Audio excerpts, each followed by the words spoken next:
Hey everyone, welcome back to the channel. In today's quick video, I'm going to show you how to easily insert your first name in Getresponse.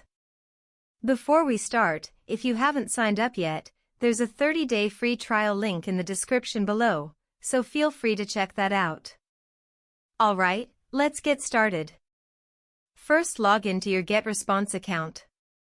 And when you're in the dashboard of your account, go to the top right-hand corner, click on this icon, it is the Profile tab, and then hit Manage Account. And now you can enter your name and details here.